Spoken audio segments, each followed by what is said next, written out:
Ada yang menyelamatkan dia. Bila dia sama, imbang tadi, ada satu benda je. Kadang-kadang, dia senyum pada orang. Jumpa dengan orang, dia senyum.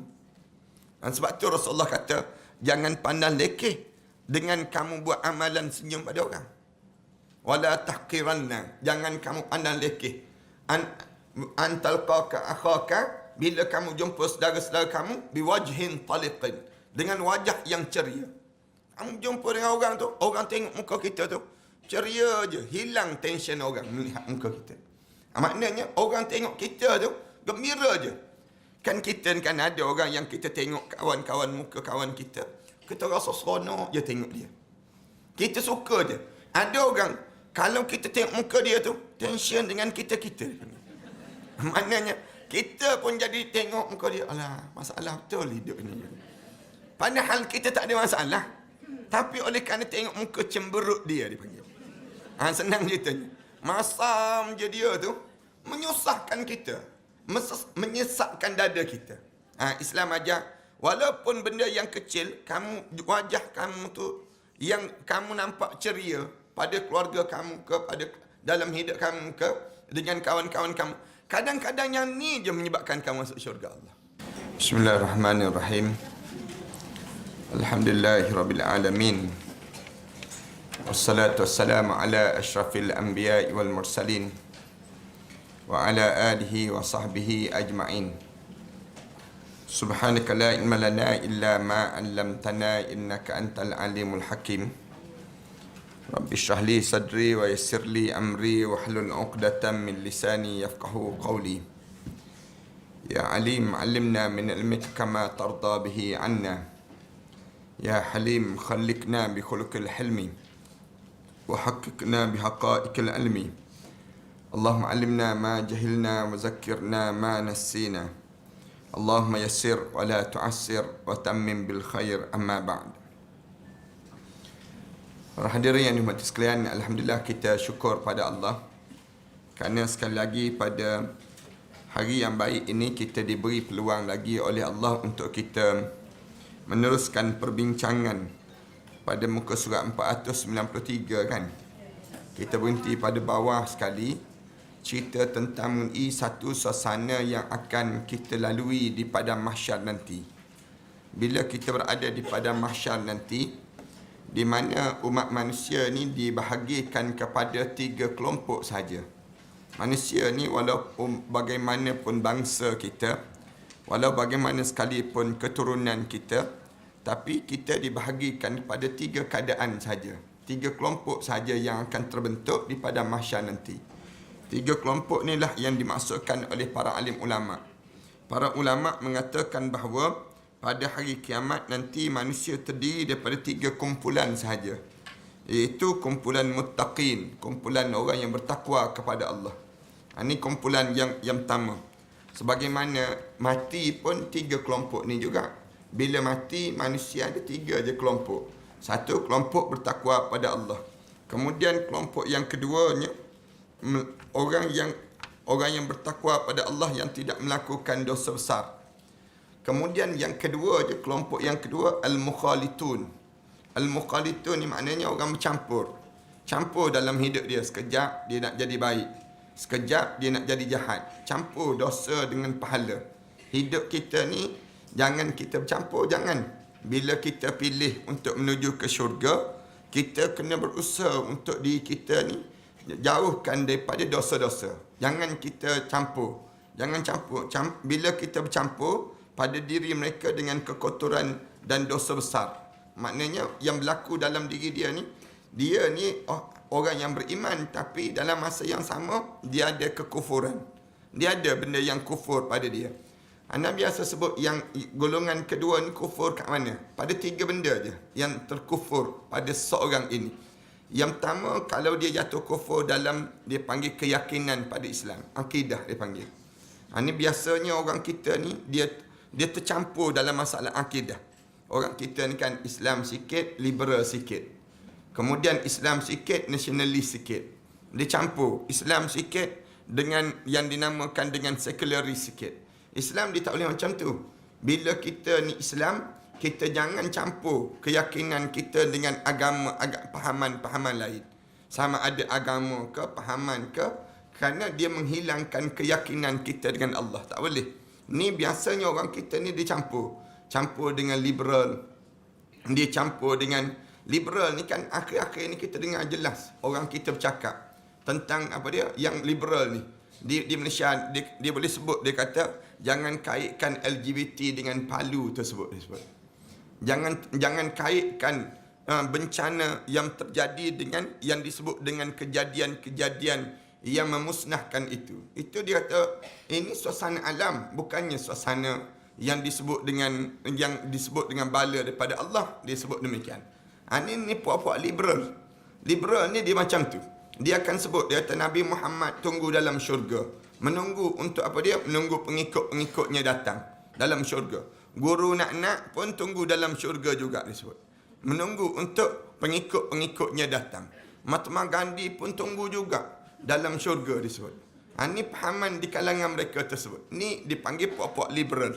Liberal ni sedang meresak masuk keyakinan. Ramai orang kita ni dia jadi rosak. Islam dicampur dengan keyakinan yang lain. Demikian juga nasionalis, pahaman kebangsaan dipanggil. Pahaman sekularis yang membezakan di antara agama dengan kehidupan. Yang ni satu benda yang sedang merosakkan kehidupan seorang. Kita jadi campur di sudut keyakinan. Yang kedua, bercampur dalam keyakinan ni pada apa dia? Yang disebut dengan dalam bab ibadah. Orang kita ni bercampur dalam bab ibadah ni pun kadang-kadang kita bercampur dengan nak buat kerana Allah sikit, nak buat kerana orang sikit. Ini pun terjadi dalam diri kita. Bercampur bau. Kita buat amal ibadah, tapi amal ibadah apa kalau kita campur-campur gitu, baca ayat Quran tapi pergi sembah pantai, misal contohnya. Kemudian baca doa-doa, kemudian pergi tarik yang disebut dengan tarik dengan harta Qarun dalam lombong dan seumpamanya. Ni semua ni dipanggil bercampur dalam ibadah. Orang kita dia buat benda-benda sedemikian rupa. Islam larang. Dalam bab ibadah Rasulullah dah ajar dah macam mana nak buat ibadah. Jangan kamu campur aduk, jangan. Kamu reka-reka dalam bab ibadah, jangan. Dua. Yang tiga, kita bercampur kat mana? Kadang-kadang kita tak bercampur dalam ibadah, tapi kita bercampur dalam akhlak. Akhlak kita ni, peribadi kita ni. Ramai di kalangan kita ni, ialah kita, minta maaf nak sebut, bila kita datang majlis ilmu, jadi macam ustazah pilihan je kita ni. Misal contoh, bila kita pergi ke pasar raya, pergi shopping, lain terus kita. Cuba kita perhati perangai kita kan. Ada orang kita ni, bila datang majlis ilmu, cantik je, elok je dia. Tapi bila dia nak pergi melancong, tekamam dia. Alah, malunya dengan ustaz, dia sebut. Kalau berjumpa dengan Nana kan, kadang-kadang berjumpa tengok ustaz tu lari terus dia corner tempat lain terus. Dia takut ustaz cam muka dia. Padahal kita tak cam-cam pun nak sebutnya. Tapi cuba buat nanti. Nak gambarkan bagaimana di kalangan kita ni akhlak kita ni bercampur baur. Sekejap kita jadi begini, sekejap jadi begini. Kita kan orang Melayu kita buat contoh. Ni akhlak perangai orang Melayu kita. Kita duduk macam ni elok je. Cuba kita bagi anak kunci kenderaan pada dia. Naik kereta je, lain terus perangai. Orang kita ni kalau dia bawa kereta je, perangai dia tak sama dah dengan sebelum dia naik kenderaan. Pribadi dia tu, attitude dia dalam dia bawa kenderaan. Akhlak dia buruk kadang-kadang. Kadang-kadang boleh je kita follow dia. Kejap kita tengok pun jatuh benda yang putih. Dia buang sampah apa-apa. Senang je daripada kenderaan dia. Maknanya akhlak kita. Akhlak ni kadang-kadang kita nampak simple je. Tapi benda tersebut dia besar di sisi Allah. Akhlak kita ni, kalau kita akhlak mukmin ni akhlak yang terjaga. Dia tidak kata tercampur baru dalam diri kita, tak. Akhlak mukmin ni dia akan jaga dalam hidup dia. Dia jaga diri dia ni, bukan dia jaga depan orang, tapi dia jaga di hadapan Allah. Dalam hidup dia dipastikan, aku ni orang nak kata apa pun nak katalah, tapi yang penting Allah jangan marah pada dia aku. Ini sifat jangan bercampur dipanggil. Akhlak kita di kalangan kita ni, ramai di kalangan kita ni al-mukhalitun dipanggil. Al-mukhalitun ni pada tiga benda ni lah yang terjadi. Kita ni kadang-kadang dalam akhlak apa dia? Dengan orang-orang tertentu elok kita ni. Tapi dengan orang-orang yang lain pula buruk akhlak kita. Ini yang terjadi. Ramai di kalangan kita begitu. Tingkah laku kita. Kadang-kadang kita dengan orang luar elok je. Tapi dalam rumah tangga buruk je terus. Pun terjadi. Maknanya apa dia? Al-mukhalitun. Orang ni tidak konsisten dalam dia beriktikad, dalam dia beribadah dan dia dalam berakhlak. Maknanya kalau kita tak jaga tiga benda ni, kita termasuk dalam dipanggil al-mukhalitun. Na'udzubillah min dzalik. Kemudian golongan yang tiga yang disebut dengan serta orang kafir. Ini kumpulan yang tiga dipanggil orang kafir. Orang yang bertakwa, muttaqun, amal kebaikannya diletakkan di atas piringan timbangan daripada cahaya. Di akhirat nanti, bila nak ditimbang amalan kita, orang yang bertakwa ni diletak di atas piringan timbangan. Macam manalah kalau kita nak sebutnya macam mana piringan timbangan tu nak digambarkan pada kita ni susah, kerana dia tak sampai lagi pada mahsyar Allah. Tapi piringan itu neraca yang bercahaya. Sedangkan jika dia melakukan dosa kecil, amalnya diletakkan pada piringan yang satu lagi. Orang bertakwa ni, ada ke dalam hidup dia buat dosa kecil? Ada. Takkan kita tak buat dosa langsung kan? Dalam hidup kita ni, ada yang terbuat dosa kecil. Bila buat dosa kecil tu, Allah ambil dosa tu, letak dalam timbangan yang lain. Tak letak di atas neraca sama. Neraca amalan yang soleh tadi. Bagi dosa kecil, Allah Subhanahu Wa Taala tidak mengira timbangannya dengan memberatkan piringan timbangan cahaya, sehingga piringan timbangan kegelapan terangkat kerana kosong itu. Maknanya, waktu mana ditimbang saja timbangan amalan baik, semuanya rendah, turun. Berat timbangan tadi. Mana kalau amalan buruk orang yang mentaqi ni terangkat, Allah tak ambil kira langsung. Tak dikira langsung amalan dia yang buruk tadi dengan tujuan untuk nak memudahkan dia masuk syurga Allah SWT. Mudah-mudahan kita lah insya-Allah. Orang yang bercampur al-mukhalitun. Beza pula dengan orang yang al-mukhalitun. Orang yang bercampur, kebaikan dia letak pada piringan timbangan cahaya. Dia yang baik itu dia letak di timbangan cahaya. Dan keburukan mereka dia letakkan pada timbangan kegelapan. Dia campur ni, dia letak satu timbangan yang bercahaya, satu lagi timbangan yang kegelapan. Dosa besar yang mereka lakukan memberatkan timbangannya. Bila dia buat dosa, dia letakkan dosa besar dia. Dosa besar apa dia? Cakap kasar dengan mak ayah dia. Misal contohnya, berat terus yang hitam tadi. Dosa besar apa dia? Mengumpat. Misal contohnya. Dosa besar, cubaan membunuh diri. Dosa besar dalam diri dia. Dosa besar apa dia? Dia memfitnah orang. Dosa besar berat. Yang hitam gelap tadi semakin berat. Ini yang menyebabkan al-mukhalitun, bercampur amalan dia. Meskipun hanya dalam kemudian dosa besar yang mereka lakukan memberatkan timbangannya. Jika kebaikan yang lebih berat, meskipun hanya sebesar telur kutu, disebut demikian. Sebesar kecil je telur kutu ni, tak pernah tengok lagi kita ni. Kecil sangat. Yang atas rambut kita taklah senang. Maka dia masuk syurga, dia panggil. Katakanlah bila timbang tu tiba-tiba sama kedudukan. Ada satu amalan yang baik yang dia buat. Ada satu je lebih. Dalam dia sebut dalam kitabnya, pernah dia ambil sampah di orang yang jalan, ditolak tepi jalan. Kerana tu menyebabkan dia masuk syurga. Ada yang menyelamatkan dia. Bila dia sama imbang tadi, ada satu benda je. Kadang-kadang dia senyum pada orang. Jumpa dengan orang, dia senyum. Dan sebab tu Rasulullah kata, jangan pandang lekeh dengan kamu buat amalan senyum pada orang. Wala tahqiranna. Jangan kamu pandang lekeh. Antalqaka akhaka. Bila kamu jumpa saudara-saudara kamu, biwajhin taliqin. Dengan wajah yang ceria. Kamu jumpa dengan orang tu, orang tengok muka kita tu, ceria je. Hilang tension orang melihat muka kita. Maknanya, orang tengok kita tu, gembira je. Kan kita kan ada orang yang kita tengok kawan-kawan muka kawan kita rasa seronok je tengok dia. Kita suka je. Ada orang, kalau kita tengok muka dia tu, tension dengan kita. Maknanya, kita pun jadi tengok muka dia, alah, masalah betul hidup ni. Padahal kita tak ada masalah. Tapi oleh kerana tengok muka cemberut dia dipanggil. Senang ceritanya. Masam je dia tu, menyusahkan kita. Menyesakkan dada kita.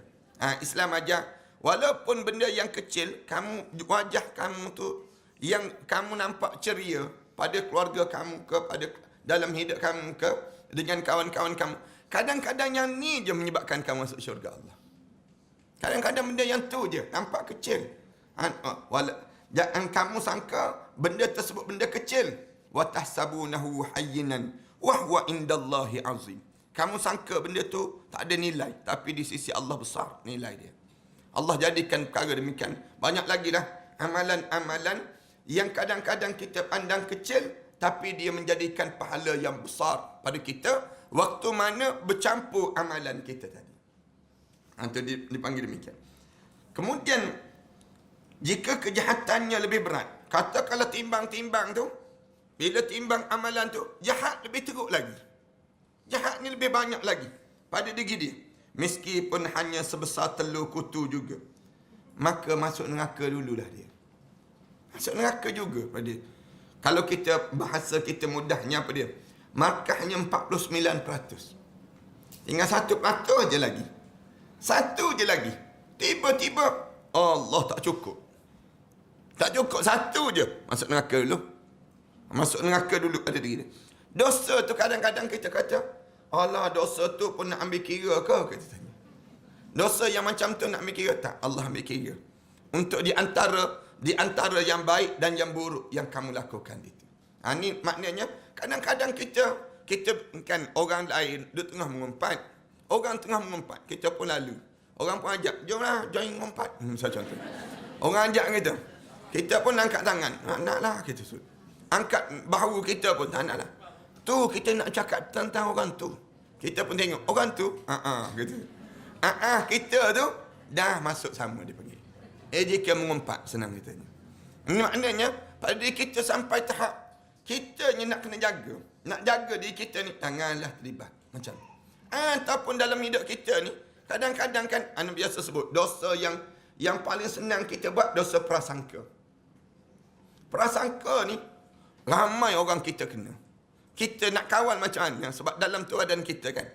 Dalam tuadan kita. Sebab tu Islam diajar supaya kita banyakkan istighfar.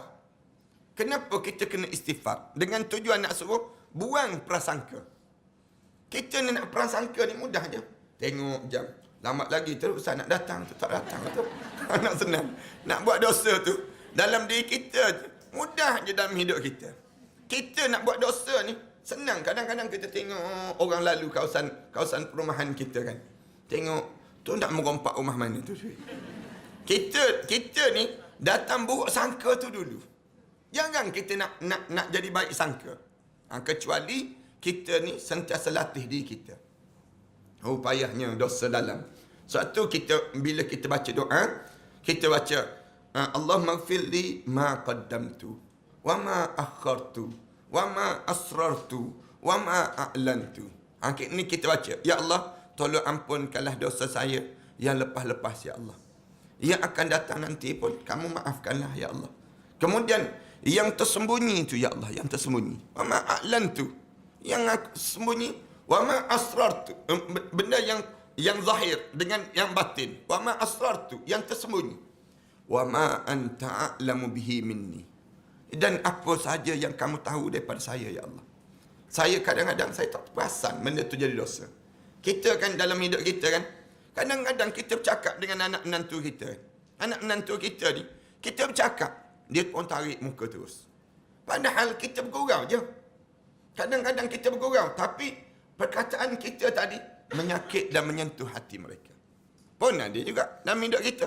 Benda-benda macam ni Allah ambil kira juga di akhirat nanti. Sebab tu dalam Islam disebut falyakul khairan aw liyasmut. Kamu ni kalau kamu nak bercakap juga, cakap benda yang baik-baik sudah, ataupun diam lebih baik. Kalau kamu Kalau kamu bercakap juga, akhirnya merosakkan. Kan ada kan orang-orang kita ni, kalau dia bercakap je, kita rasa seronok je dia bercakap. Cakaplah lagi, kita boleh dengar. Kita rasa demikian. Tapi ada orang yang kalau dia bercakap, nanah telinga kita mendengar. Rasa sakit hati je. Boleh tak diam? Kita sebut demikian. Kerana ada orang yang tak reti nak berbahasa. Tak reti nak susun kata.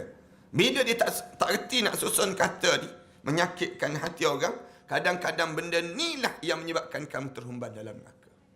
Itu benda yang kecil. Kecuali dia mendapat keampunan Allah Ta'ala, jika berat timbangan seimbang, maka dia menjadi penghuni tempat yang dipanggil Al-A'raf. Sikit lagi kita akan bincang bab ni. Katakanlah timbang sama. Jahat pun ada, baik pun ada. Dua-dua dia duduk sama level kedudukan dia tadi. Jadi nak ke mana dia ni? Allah tak akan buat zalim. Tidak kata Allah tak akan buat zalim. Tambah dia ni masuk neraka dululah salam kita. Tak. Allah jadikan dia ni orang Al-A'raf. Al-A'raf ni siapa? Al-A'raf ni orang yang dia tak masuk syurga, tak masuk neraka lagi. Tapi duduk tempat yang tinggi. Di antara tempat ahli syurga dan tempat ahli neraka. Bila orang nak masuk dalam syurga je, mesti lalu depan dia. Dia pun mandang orang masuk syurga. Orang masuk syurga tu, dia pandang. Orang yang dihumban ke dalam neraka pun sama juga. Sama juga. Orang Al-A'raf ni, dia terjun. Depan dia tu ada sungai. Ada sungai. Depan dia terjun. Dalam sungai tersebut, dia bangkit je bercahaya bawah tengkuk dia.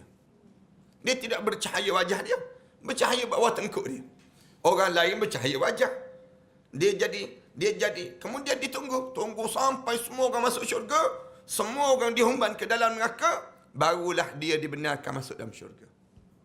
Lambat dia. Dia panggil demikian. Kita jangan bermimpi nak jadi, tak apalah, susah-susah jadi Al-A'raf sudahlah. Kita sebut demikian. Jangan. Al-A'raf ni pun menyeksakan. Jangan. Sebab kita kan, kadang-kadang kalau kita ni dalam keadaan lapar, tiba-tiba orang datang makan depan kita. Menyeksakan jiwa sungguh kita. Kan anak kita pula makan aiskrim cucak depan kita. Misal contohnya demikian. Kita ni tengah lapar, tengah dahaga. Misal contoh suasana demikian. Sama juga dengan Al-A'raf. Al-A'raf ni orang lain semua masuk syurga dan dia kebimbangan dia terhumban ke dalam neraka ni besar. Lalu menyebabkan di waktu itu dia sentiasa berimpikan, tolonglah doa pada aku. Setiap kali mana orang ahli syurga lalu nak masuk syurga tu, dia akan panggil, tak kenal ke aku? Aku ni kan kawan kamu atas dunia dahulu. Tolonglah doakan aku biar aku boleh masuk syurga sama. Ini Al-A'raf ni. Kita akan cerita siapa Al-A'raf ni. Jika di antara dia dengan Allah terdapat dosa besar. Katakanlah kita buat dosa besar ni, dosa besar dengan Allah. Dosa besar dengan Allah. Adapun jika dalam tanggungjawab dia mempunyai amal kebaikan yang banyak, maka kebaikan dikurangkan sebanyak perbuatan dosanya tadi. Itu cara Allah jadikan untuk nak mengadili manusia. Lalu diberi kepadanya dosa kezaliman untuk diseksa atas perbuatannya itu. Itulah yang dinyatakan dalam riwayat sebagaimana telah dan akan dibahaskan nanti. Riwayat Ahmad bin Harb berkata, pada hari kiamat manusia diperiksa menurut 3 kumpulan saja.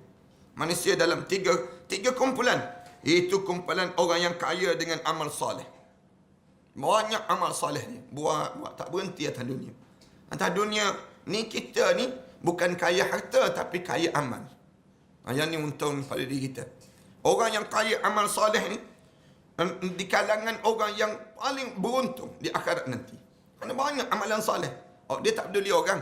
Yang dalam hidup ni, dia fikir, biar aku dapat pahala. Sepanjang hidup kita ni, kita nak pada pahala je. Orang kata, kamu tolong macam ni, kamu dapat apa? Kita jawab, dapat pahala. Dapat pahala ni, amal soleh yang kita kerjakan sepanjang dalam hidup kita.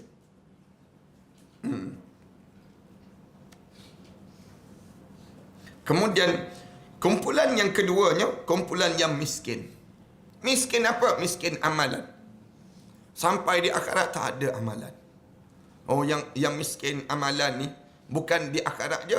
Nak masuk dalam kubur tu pun rasa gayat dah dia. Rasa takut dah. Nak masuk dalam kubur tu, dia sebut dah, laula akhartani ila ajalin qarib.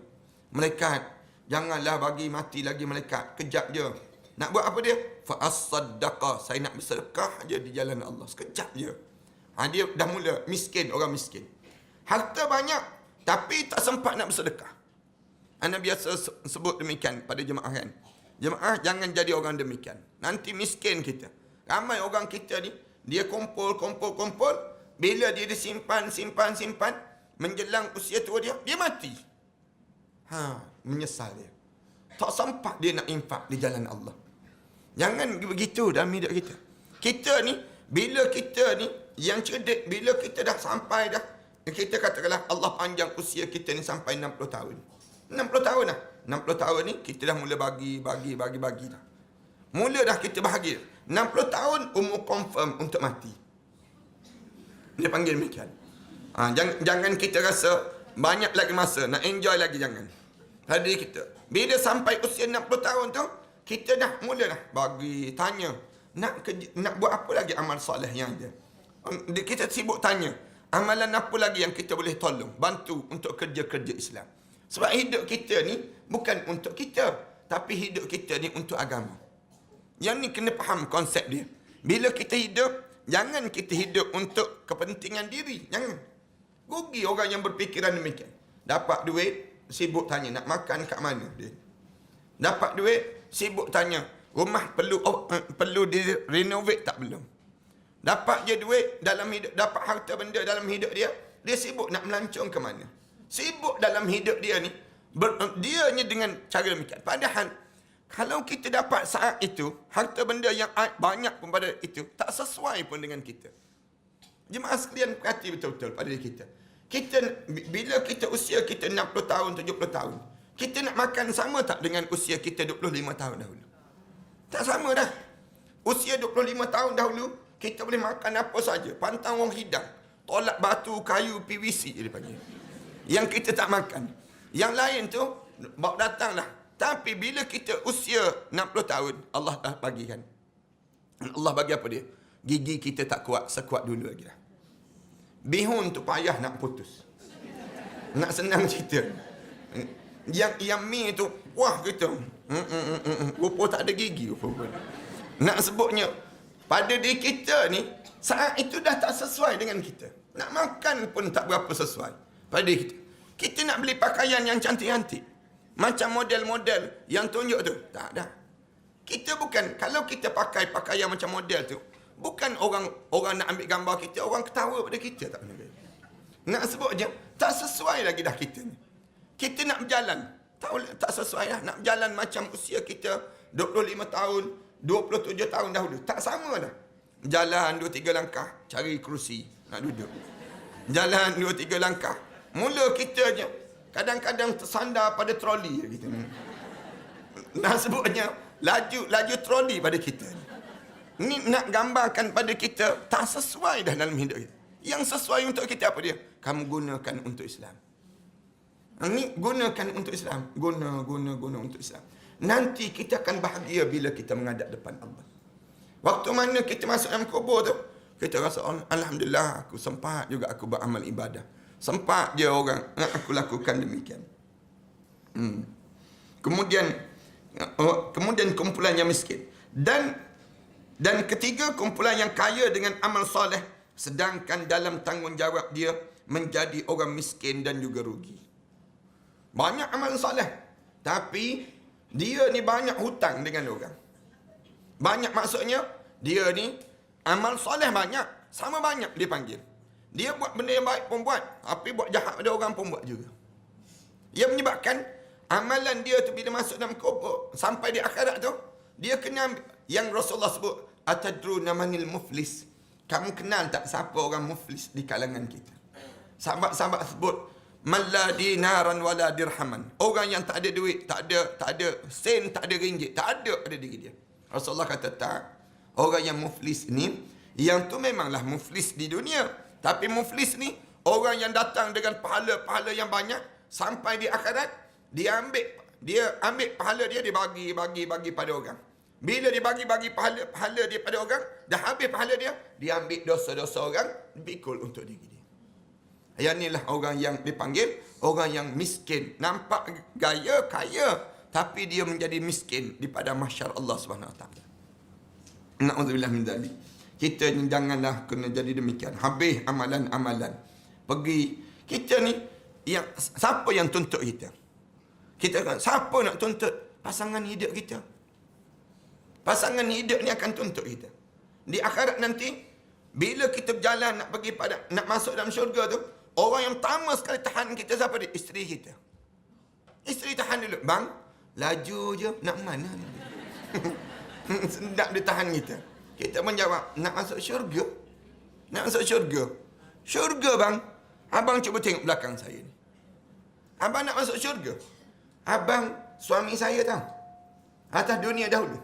Waktu tu, likulli imri'in minhum yawma idzin sya'nu yughni. Hari fikir diri masing-masing nak suruh selamat. Tak peduli dah. Engkau memang jantan tak guna, dia panggil. Dia, waktu itulah keluar kataan-kataan yang buruk-buruk yang keluar daripada mulut masing-masing. Bila dia akan kata apa dia? Dia akan sebut, tengok belakang saya ni. Saya kahwin dengan abang, saya tak boleh baca Quran. Bila saya kahwin dengan abang, saya tak boleh juga baca Quran. Memang hantaran kahwin itu Quran. Hantaran kahwin itu Quran. Tapi saya tak boleh baca Quran. Sejak saya kahwin dengan abang, saya tak pernah khatam sekali pun Quran depan abang.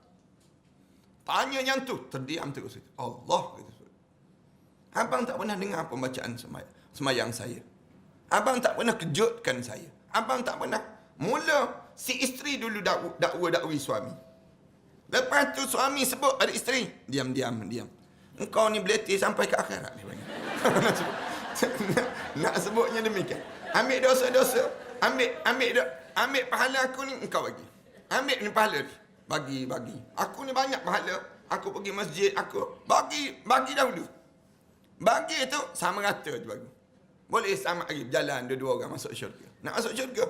Orang yang kedua tahan siapa? Anak sulung. Anak sulung tahan. Laju je lenggang tu. Nak ke mana tu? Nak masuk syurga. Syurga bah. Ni tengok belakang abang. Tengok belakang kakak ni. Dosa-dosa di belakang kakak. Dosa belakang. Tak reti darah kotor, darah bersih. Tak reti. Tak tahu pun. Sejak saya jadi anak abah, jadi anak mama, tak pernah pun bangun tahajud malam. Tak pernah pun mula dakwi. Saya keluar daripada rumah, ada abah dan mama nak tegur. Ada nak sebut dan sebagainya. Oh, mula dakwi di waktu itu. Berlaku seorang tahan. Akhirnya satu keluarga dihumban ke dalam neraka. Punca apa? Punca ni lah. Kaya dengan amal, tapi bila sampai jadi miskin. Memang banyak amalan. Na'udzubillah min dzalik. Tapi bila sampai tu, Allahu Akbar. Habis. Yang tu baru keluarga kita baru.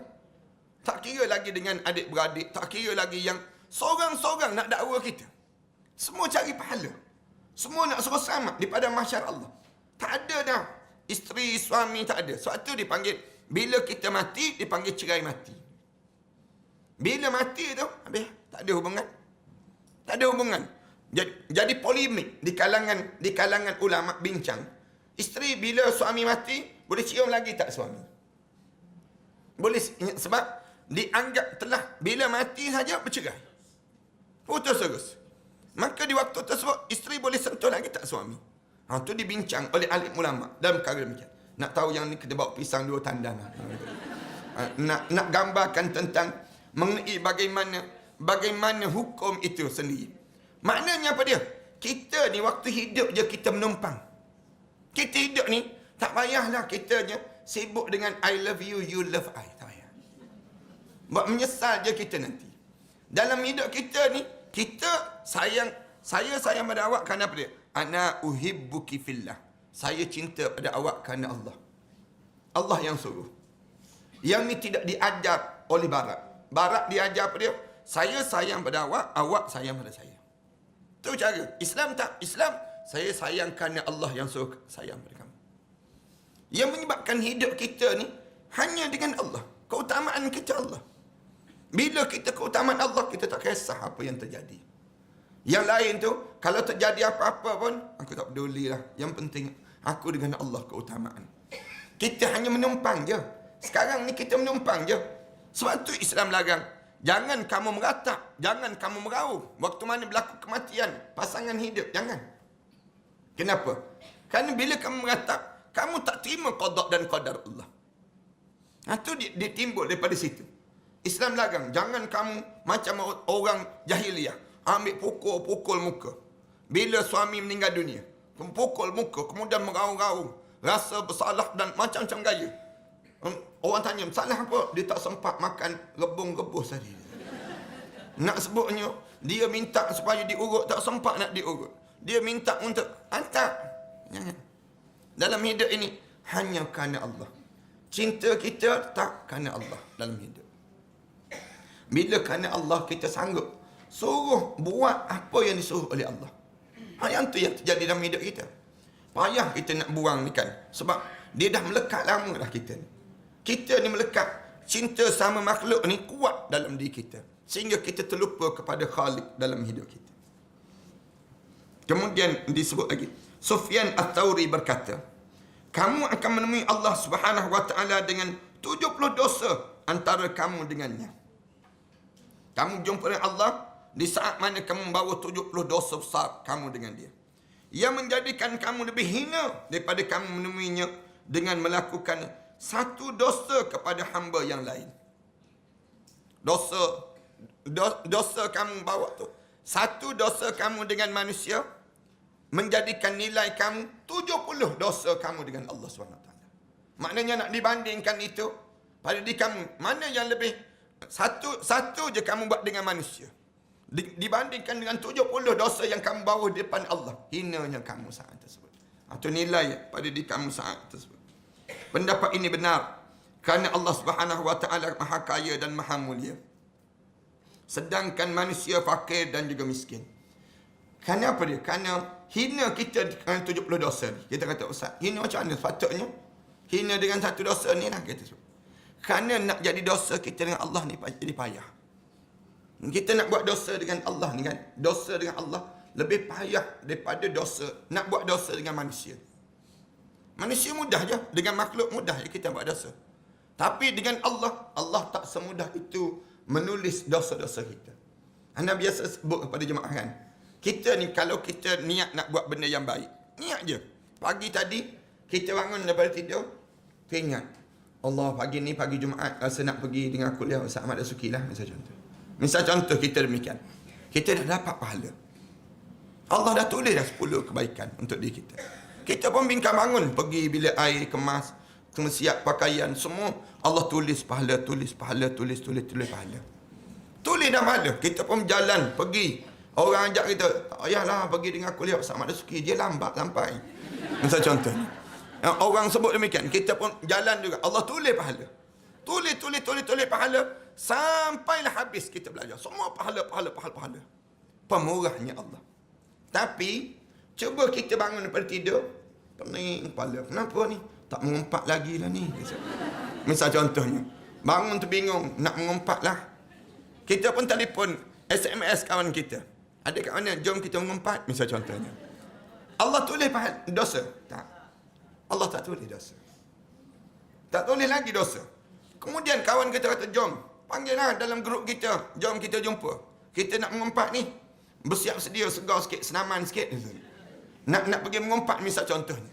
Kita pun dah buat semua. Allah tulis dosa? Tak tulis. Tak tulis pemurahnya Allah. Dengan hamba. Siap, jumpa. Bila berjumpa tu tulis dosa? Tak tulis lagi. Bila kita start mula mengumpat, barulah Allah tulis satu je dosa. Satu je dosa kita. Ini nak sebutnya kita dengan Allah. Allah tak tulis 10 terus. Tak. Satu je dosa. Sebab tu, bila kamu datang di hadapan Allah dengan 70 dosa pada diri kamu, memang hina kamu. Jahat sungguhlah kamu.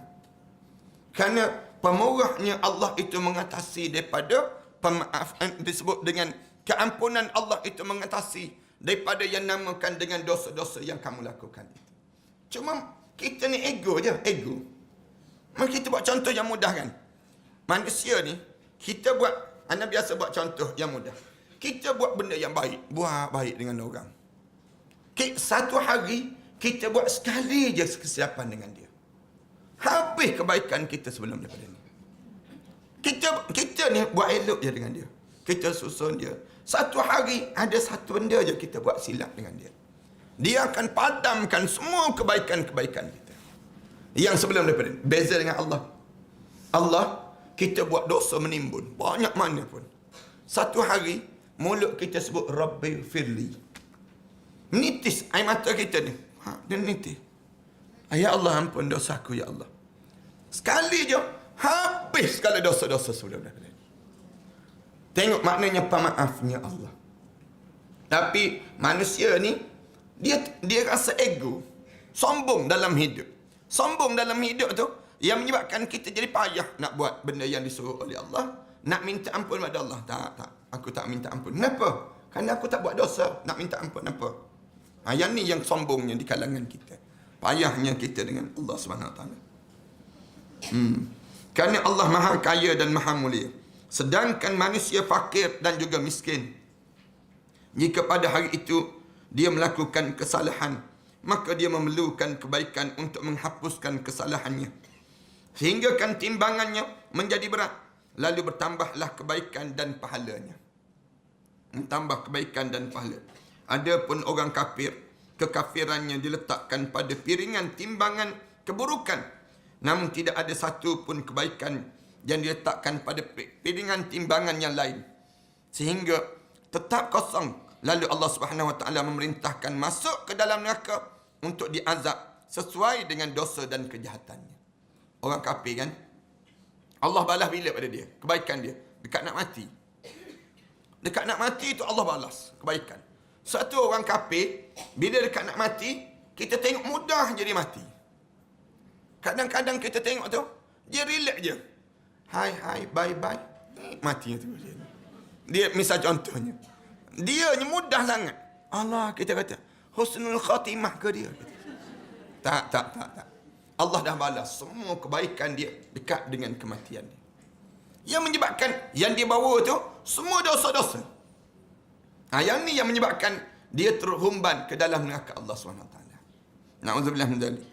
Adapun orang yang bertakwa, dosa kecil mereka dihapuskan kerana mereka menjauhi dosa besar. Ini kelebihan kita. Bila kita buat juga dosa kecil. Ada kan dalam diri kita ni ada buat dosa kecil. Hidup kita ni tak sunyikan buat silap, buat salah.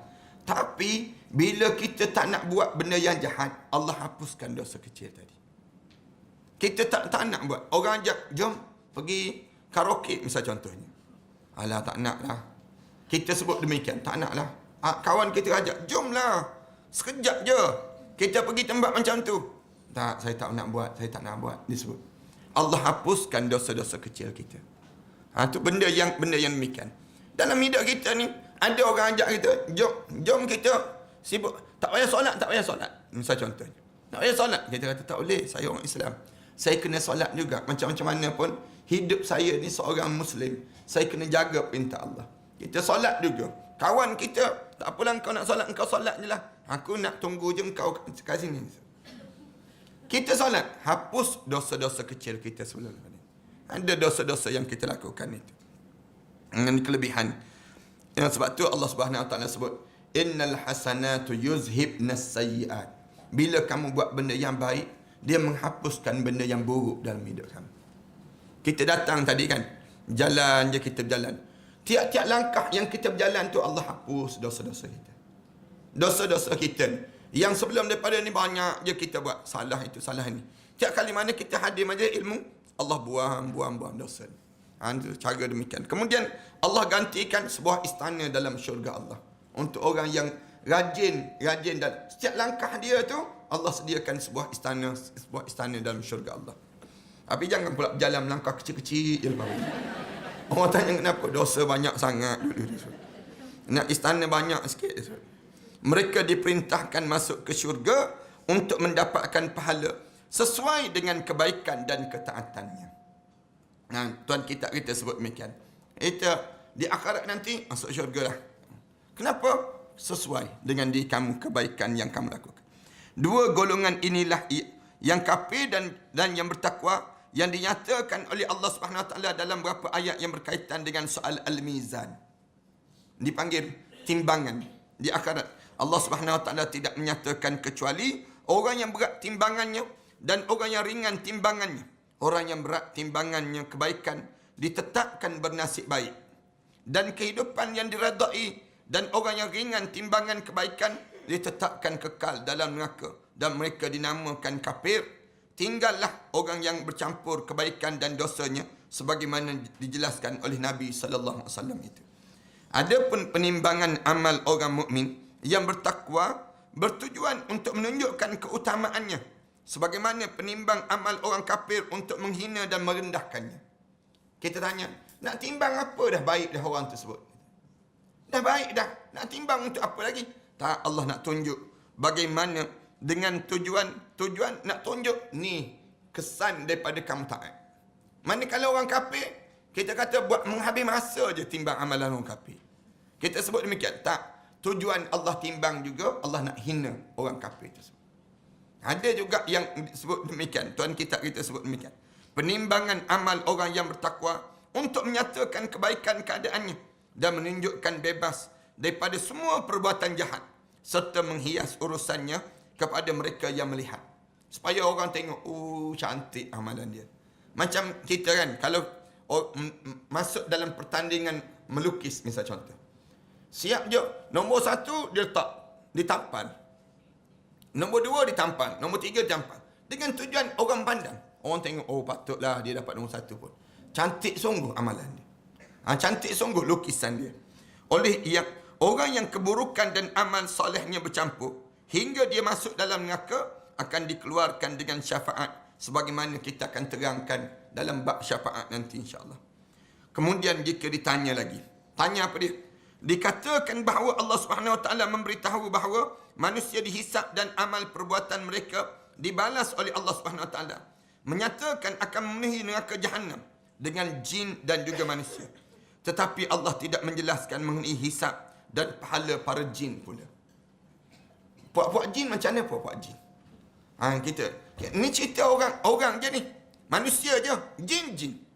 Di kalangan kita ni ada juga jin yang mendengar kuliah kan. Jin yang dengar kuliah dia kata, bilalah giliran aku. Di kalangan kita yang dengar benda-benda yang demikian, jin macam mana? Jin ni kita sambung minggu depan lah, insyaAllah. Supaya jin datang minggu depan. Mudah-mudahan demikian. Sambung cerita mengenai pahala amalan jin yang Allah cerita. Dia ditimbang ataupun tak ditimbang, insyaAllah. Sallallahu ala Muhammad wa ala alihi wa sahbihi wa sallam. Walhamdulillahi rabbil alamin. Bismillahirrahmanirrahim. Alhamdulillahi rabbil alamin. Wassalatu wassalamu ala asyrafil anbiya wal mursalin wa ala alihi wa sahbihi ajma'in. Allahumma ighfir dhunubana wa liwalidina warhamhuma kama rabbayna shaghira wal jami'il muslimina wal muslimat wal mu'minina wal mu'minat al ahya'i minhum wal amwat. Allahumma shfi mardana wa mardal muslimin khususan ila Haji Ya'qub. Allahumma shfi mardah, Allahumma syafi anta syafi la yughadiru saqama.